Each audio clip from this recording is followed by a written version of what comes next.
Et l'invité de ce vendredi est donc Irène Frein, bonsoir. Bonsoir. Au départ, vous vous destiniez à l'enseignement, mais le succès immédiat de votre premier roman, Le Nabab, en a décidé autrement. Plus d'1 million d'exemplaires vendus. Depuis, vous êtes devenu un écrivain populaire. On vous doit, entre autres, Secret de famille, L'Inimitable, Le Royaume des femmes et le dernier, Les naufragés de l'île Tromelin, roman historique publié chez Michel Lafon, qui a d'ailleurs obtenu le Grand Prix Palatine du roman historique. On va y revenir au long de cette émission. Et ensemble, nous allons commenter l'actualité du jour et de la semaine. Et d'abord, la réaction de la classe politique après la reculade de Jean Sarkozy. Il a été élu administrateur de l'établissement public d'aménagement de la Défense, mais il a renoncé à embriguer la présidence. Pour son père, c'est une décision sage et courageuse. Ces annonces sont très attendues par une profession aux abois. Nicolas Sarkozy doit dévoiler la semaine prochaine un plan d'urgence pour l'agriculture. On en parle à la fin de cette émission. Et puis notre homme de la semaine est David Douillet, qui a quitté les tatamis pour rejoindre les bancs de l'Assemblée nationale. Olivier Delagarde nous tirera son portrait. Et pour le reste de l'actualité du jour, voici le tour de l'info en images préparé comme tous les soirs par Pierre-Henri Gergonne.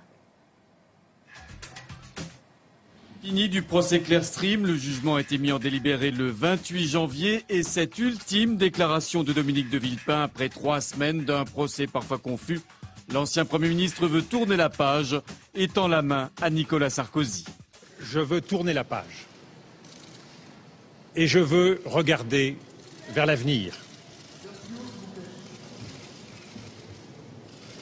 Je garde la main ouverte vis-à-vis de Nicolas Sarkozy. Je n'ai pas de rancœur au fond de moi. Et je veux servir les Français à la place qui est la mienne. Les mutuelles se rebiffent et ne veulent pas prendre en charge la baisse des remboursements de certains médicaments décidés par le gouvernement. C'est la recommandation de la mutualité française. La sécurité sociale pourrait ne rembourser qu'à hauteur de 15% certaines molécules.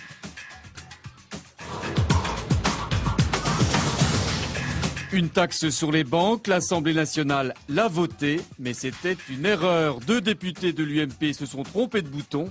Une erreur technique selon Christine Lagarde, qui demande d'urgence un nouveau scrutin dès lundi. Un automne estival pour la consommation des ménages, plus 2,3% pour les produits manufacturés, un indice rassurant tiré par les ventes automobiles, une industrie qui continuera à bénéficier de la prime à la casse jusqu'à la fin de cette année. Et puis à l'étranger, 22 ans de pouvoir et il en redemande. Le président tunisien Ben Ali est certain de remporter les élections de ce dimanche. Ce sera son 5e mandat. Ses opposants dénoncent une consultation mascarade dans un paysage politique verrouillé.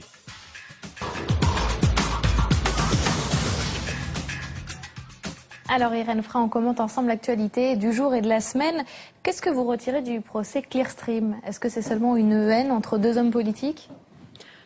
Il y a tous les ressorts d'un fabuleux roman ou d'une merveilleuse pièce de théâtre ou d'un très bon film. On sent des passions absolument déchaînées. Et puis alors, il y a une mise en scène, hein. Il y a des dialogues, il y a des postures. Et Monsieur de Villepin est l'un des plus doués des acteurs de ces sorties de prétoire. Si vous en faisiez une pièce de théâtre, vous l'embaucheriez comme acteur, comme comédien? Oui, parce que ce serait très difficile de l'incarner à l'écran par quelqu'un d'autre que lui-même. Et je crois que d'ailleurs, ça fait rêver le tout Paris du théâtre et du cinéma. Donc vous pourriez y puiser une source d'inspiration pour un prochain roman, éventuellement. Non, parce que le roman n'a pas les mêmes ressorts que la mise en scène théâtrale ou cinématographique. C'est plus subtil parce qu'il y a de la mémoire, il y a de l'analyse psychologique. Ça fonctionne autrement. Alors, tous les vendredis, on prend du recul sur l'actualité et sur le dossier qui a marqué la semaine.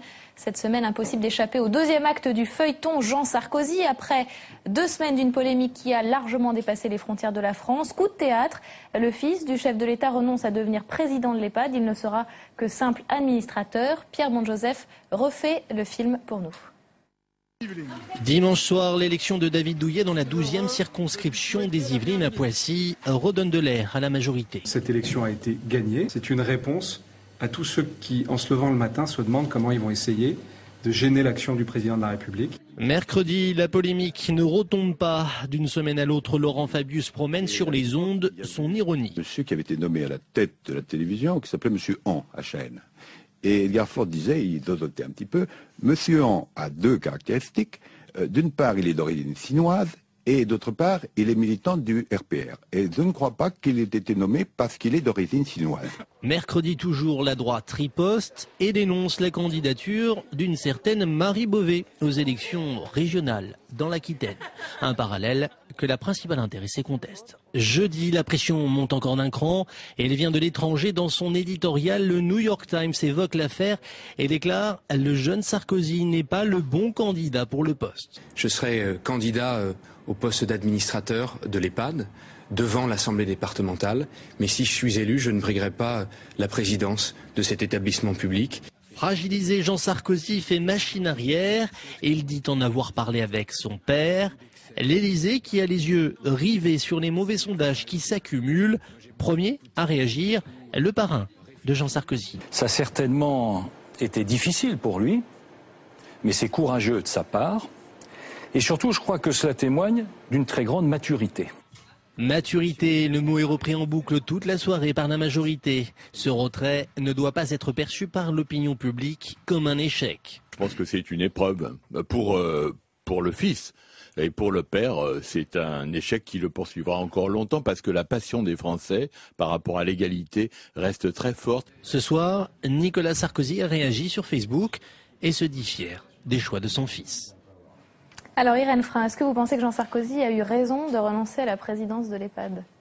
Il aurait pu avoir raison plus tôt, parce que tous les commentaires dans la rue, dans les cafés, n'importe où, étaient extrêmement négatifs.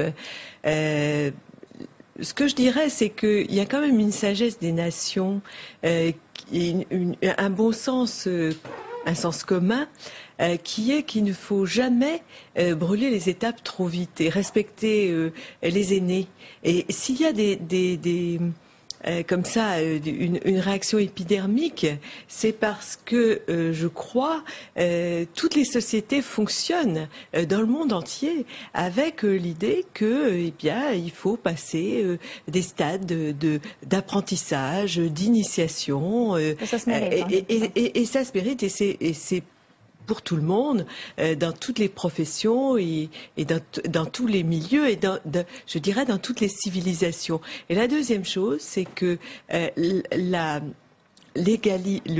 passion des Français pour l'égalité, qu'on soit de droite ou de gauche, c'est un des fondements de notre République. Et qu'on est un bien mauvais politique de ne pas tenir compte d'une passion tout à fait chevillée à la nation qu'on prétend un jour ou l'autre diriger, ne serait-ce qu'au niveau local. Donc à ce niveau-là, il y a eu quand même, je trouve, un manque de bon sens élémentaire. Et en tant que citoyenne engagée, le fait que la presse européenne, mondiale, parle de népotisme en parlant de la France, ça vous dérangeait ? On n'a pas besoin de se faire dicter son opinion par l'étranger. Je crois que le fait que l'étranger en ait parlé partout de cette façon-là prouve que c'est le bon sens, la chose du monde la mieux partagée, comme disait Descartes. Alors pour parler de ce dossier, nous sommes avec Éric Bonnet, directeur des études à BVA Opinion. Bonsoir. Bonsoir. Alors l'annonce de Jean Sarkozy hier soir a créé la surprise, il faut le dire. Personne ne s'y attendait vraiment. Et elle s'explique par les remontées qu'a eu l'Élysée du terrain sur cette affaire, c'est-à-dire que les dégâts électoraux étaient considérables. C'est-à-dire que c'était pas très bon dans l'opinion et pour Nicolas Sarkozy et pour Jean Sarkozy.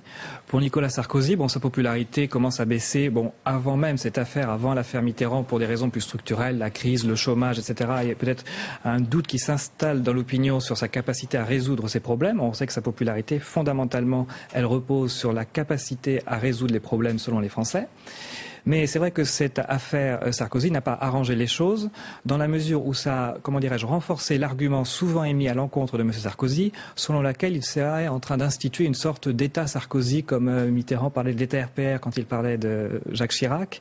Et c'est vrai qu'avec le nouveau système de nomination de France Télévisions, le redécoupage électoral, cela renforçait un petit peu cet argument et renforçait cette image de Nicolas Sarkozy dans l'opinion. Donc c'était pas très bon pour lui, et donc cette affaire se termine, c'est plutôt une bonne chose pour Nicolas Sarkozy. Et qu'est-ce qui choquait précisément l'électorat de droite, l'électorat de Nicolas Sarkozy? Alors voilà, on rejoint le problème là de Jean Sarkozy, c'est-à-dire que Jean Sarkozy, son grand problème, c'est que son image aujourd'hui est totalement calquée sur celle de son père. Donc les gens qui n'aiment pas Nicolas Sarkozy, sympathisants de gauche, a priori n'aiment pas Jean Sarkozy parce qu'il s'appelle Sarkozy, et les gens de droite qui aiment bien Nicolas Sarkozy, a priori aimaient bien Jean Sarkozy, mais là simplement, les gens de droite qui aiment a priori bien Jean Sarkozy ont cessé de l'aimer dans la mesure où il est apparu comme pistonné, ce qui va complètement à l'encontre des valeurs de mérite, de travail, etc. prônées par la droite et par ses sympathisants. Et du coup, ça profite à qui? Au Front National?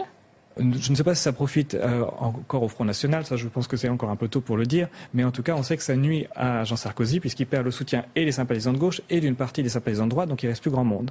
Et du coup là, cette reculade, est-ce que ça change la donne?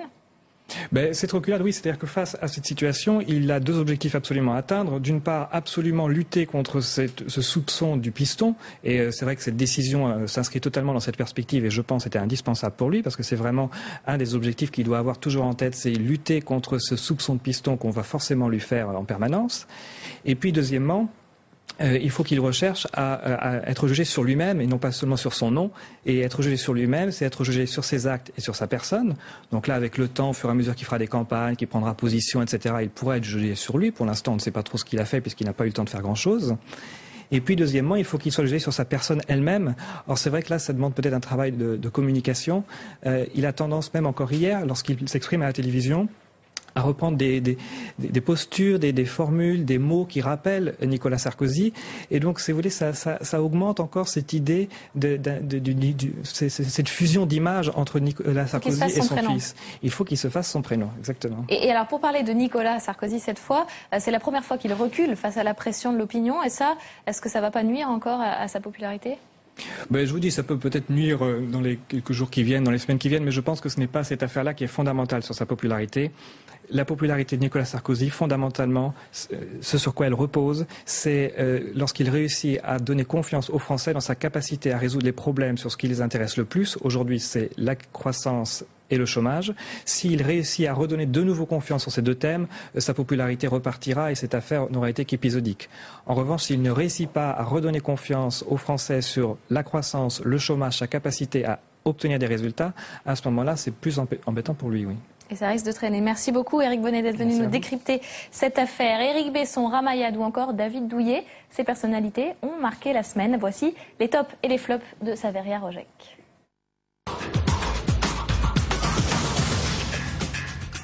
Éric Besson n'a pas cédé. Mardi soir, 3 Afghans sans papier ont été expulsés de France, direction Kaboul.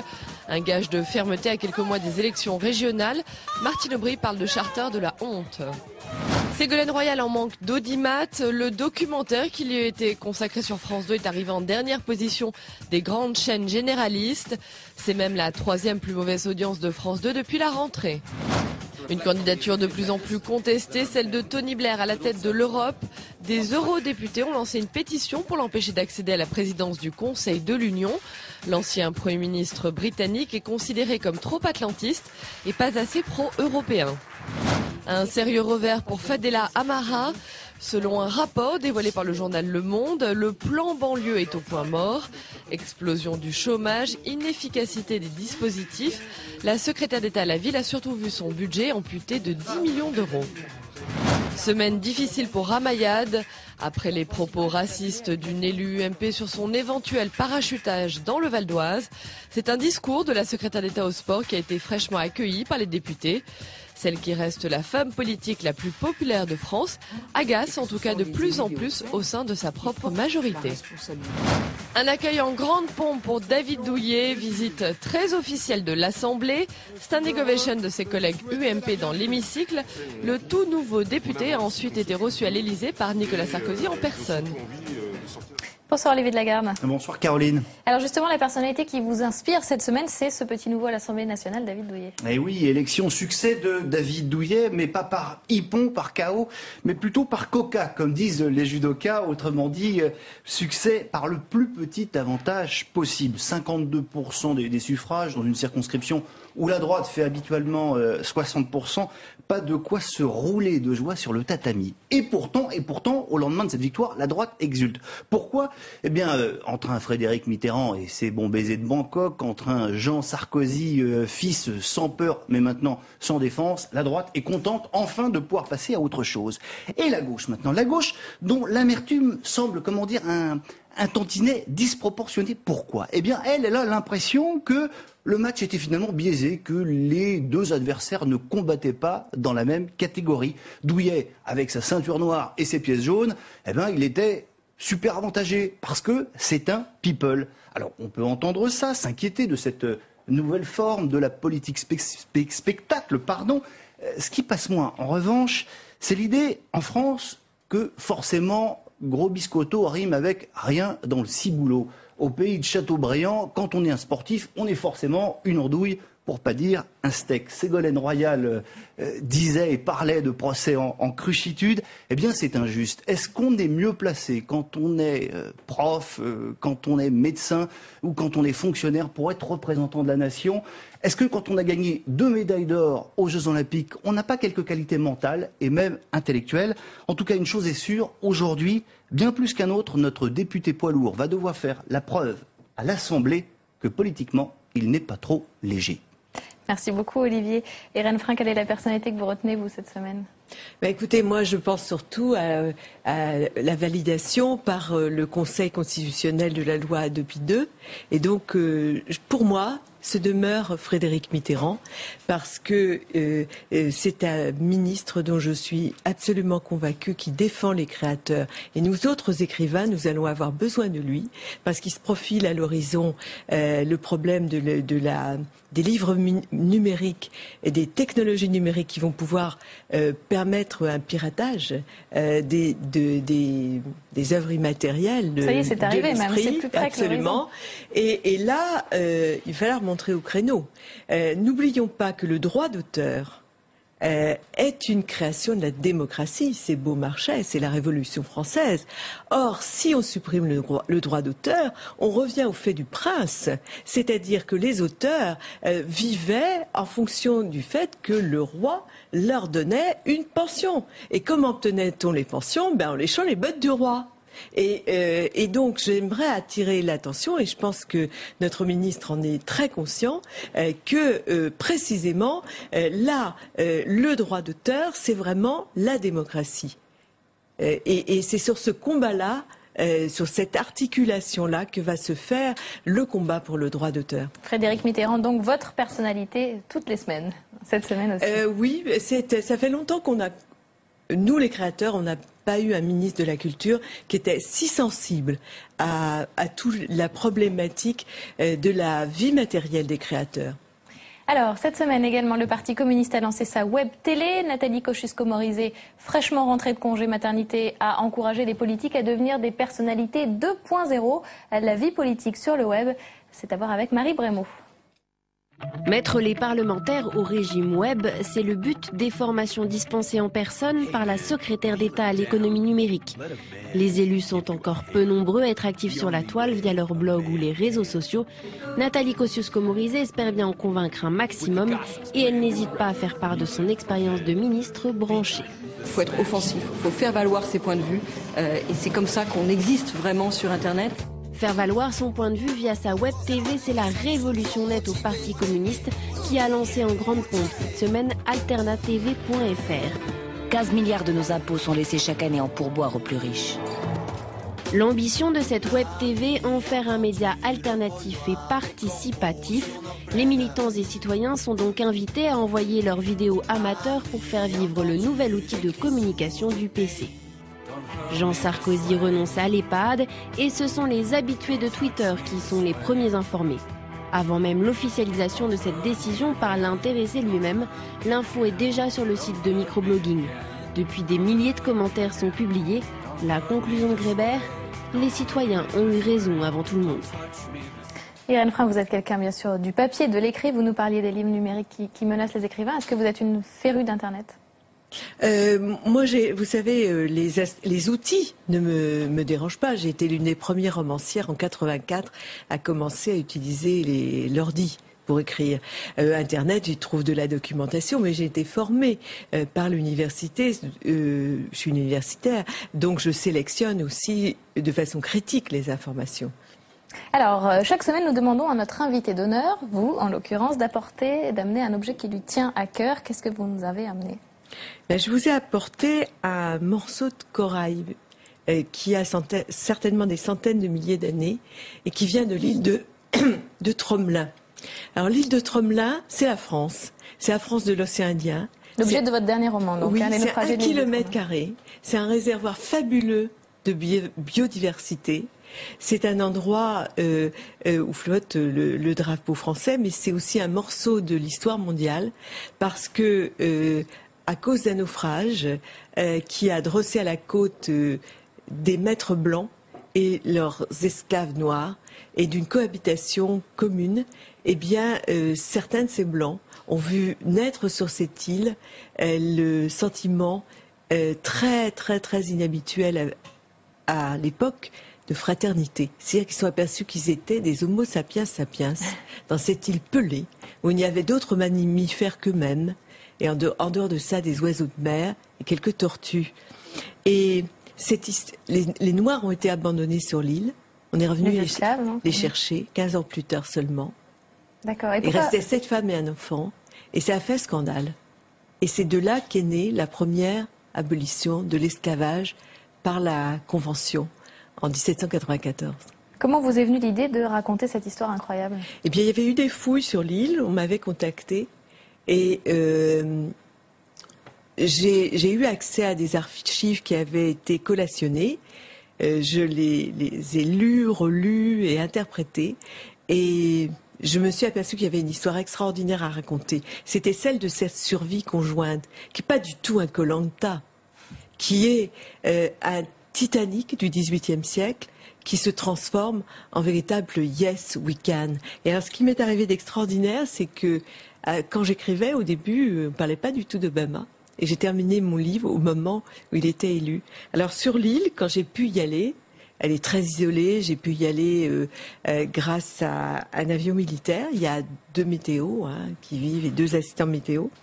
J'ai ramassé ce caillou. L'île est d'une hostilité terrible, elle n'a pas changé depuis 1761. Et pour moi, c'est le symbole de l'âpreté de la nature et de la grandeur de l'humanité qui peut aussi du pire trouver le meilleur. Voilà, et ça donne ce roman historique, Les naufragés de l'île Tromelin, publié chez Michel Lafon. Merci beaucoup Irène Frein. On passe à l'agenda. Et demain, samedi, la cérémonie de talent des cités au Sénat qui récompense les entrepreneurs issus des quartiers sensibles. C'est à suivre en direct sur Public Sénat.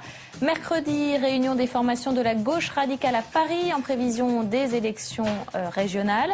Et puis jeudi et vendredi, sommet européen à Bruxelles des chefs d'État et de gouvernement. Il sera notamment question du réchauffement climatique en prévision du sommet de Copenhague. Et le dossier de la semaine prochaine, c'est aussi la présentation du plan d'urgence pour l'agriculture, présentation par Nicolas Sarkozy. Et pour en parler, nous sommes avec Jean-Christophe Bureau. Vous êtes professeur d'économie à Agro Paris Tech. Bonsoir. Bonsoir. Alors ce plan est très attendu par la profession. La FNSEA, qui avait organisé la semaine dernière une journée nationale de mobilisation, réclame un plan d'urgence d'1,4 milliard d'euros. Est-ce que c'est réalisable au moment où Bruxelles épingle Paris pour ses déficits abyssaux ? 1,4 milliard d'euros, bon, on verra, mais je ne suis pas dans le secret des dieux, je n'ai aucune idée de la somme qui va être annoncée. Ça me semble quand même assez élevé par rapport à la fois aux compétences, aux capacités budgétaires de la France et puis aussi à sa capacité avec les textes européens à faire des politiques nationales, puisque l'agriculture depuis 1957, c'est le traité de Rome. On n'a normalement pas le droit de faire des aides nationales puisqu'il y a une politique communautaire ambitieuse. Oui, et Bruxelles agite un chiffon rouge aujourd'hui d'ailleurs et prône une baisse des subventions agricoles. Alors ça, c'est un dossier un petit peu différent. C'est qu'il y a un examen de l'ensemble des dépenses budgétaires pour les prochaines perspectives financières, c'est-à-dire après 2013. Là, il y a un réexamen de l'ensemble du budget. Et dans ce cadre-là, il y a déjà eu beaucoup de réunions en 2007-2008 et on s'aperçoit que beaucoup de pays ont quand même envie de taper dans ce gros gâteau agricole, puisque c'est presque encore la moitié des dépenses européennes, pour financer d'autres choses. La recherche, une politique de défense, etc. éventuellement. Et évidemment que les manifestations des agriculteurs sont certes une réponse à une situation de crise, mais quand même aussi un petit peu pour marquer le terrain et anticiper le fait qu'on sait très bien qu'un grand nombre de pays vont demander quand même des baisses de ce budget agricole au-delà de l'année 2013. Mais alors quand même, les revenus des agriculteurs ont baissé de 20% en 2008, de presque autant en 2009. Est-ce qu'un plan d'urgence d'1,4 milliard d'euros suffirait à sauver la profession ? Alors, la profession a des revenus très inégaux. Il y a quand même, en moyenne, les agriculteurs sont à peu près au niveau des revenus nationaux, du français moyen, mais les moyennes ne veulent pas dire grand-chose dans ce secteur-là. Il y a des secteurs où il y a vraiment des gens qui, depuis des années, sont dans des situations très très difficiles. L'élevage ovin, l'élevage bovin-viande, quelques légumes de plein champ, de la viticulture hors AOC, où là, les mesures qui ont été prises par Michel Barnier ont quand même réalloué au sein d'une enveloppe nationale déjà des aides au secteur, en particulier ovin, bovin de montagne. Ça ne suffit pas dans tous les secteurs, bien sûr. Et puis ça s'est fait au détriment des céréaliers qui étaient plutôt plus aidés, puisque ces dernières années, les prix avaient été très élevés. Donc les revenus ont baissé, mais dans certains secteurs, cette baisse compense une hausse des années avant. Dans d'autres secteurs, ça n'est pas le cas. Mais alors, qu'est-ce qu'il faut faire pour améliorer la vie des agriculteurs ? Jean-Michel Lemété dit que c'est quand même la crise la plus grave depuis 30 ans, le président de la FNSEA. C'est une crise qui est en effet assez grave dans le sens où elle est assez générale. À part le sucre où les prix sont très bons, d'ailleurs vous n'entendez pas tellement les betteraviers râler en ce moment, mais l'ensemble des secteurs connaît des prix très bas, en grande partie à cause du ralentissement de la demande mondiale. La Chine consommait beaucoup plus, là c'est un petit peu calmé sur certains marchés comme le lait, et puis surtout à cause du dollar, parce que les prix ne sont pas si faibles que ça, mais c'est quand même le dollar qui est très faible. Donc c'est une crise qui est grave, mais c'est quand même beaucoup le dollar, et c'est pas que une crise agricole aussi, il y a quand même aussi beaucoup d'autres secteurs qui sont un petit peu dans la même situation. Irène Frein, vous êtes touchée par le malaise des agriculteurs ?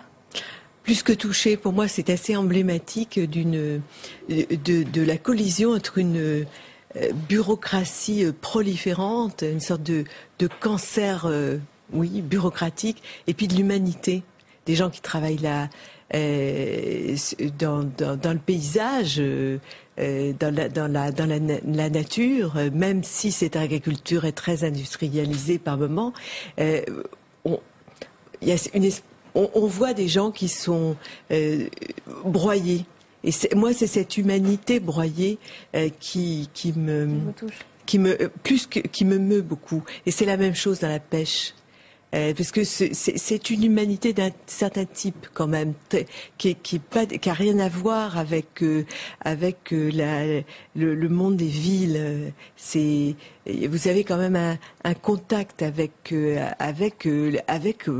aussi la nourriture qu'on va fournir aux autres. Ça concerne quand même l'alimentaire. Ça concerne tout le monde. Merci beaucoup Irène Frein d'être venue commenter l'actualité du jour et de la semaine avec nous. Merci à vous Jean-Christophe Bureau d'être venu nous expliquer ce dossier agricole. C'est la fin de ce 22h, mais la soirée continue bien sûr sur Public Sénat.